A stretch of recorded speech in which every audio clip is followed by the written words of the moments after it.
What's up guys, you're watching the video, and if you're new in my channel, don't forget to subscribe and like. Today our topic is PlayStation 5 error, and the error is CE-112069-9, and error occurred on the data transfer via network. So it's a data transfer error and network error. Sometimes you're having a problem with the data transfer, and sometimes you're having a problem with the network, or sometimes with the both.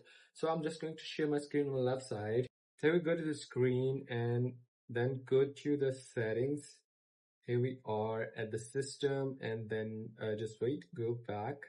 Here you go, the data transfer. You just check the data transfer. Here you just transfer the data and the console with the via network. So you must check your network first, and I'm just going to suggest you use the LAN cable from your console to console. You must connect console to other console.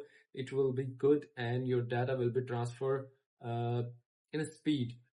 But if you want to try with the Wi-Fi network, it's not gonna work, because you need more time and your network connection is not working good. Your DNS, sometimes you're having a problem with the DNS. So I'm just going to suggest you use a LAN cable, then the Wi-Fi network. You just connect from the other console to the other console, then it will be fixed. So simply that's how you can fix that kind of data transfer error. And I hope so far my video helpful for you. See you soon for the next one.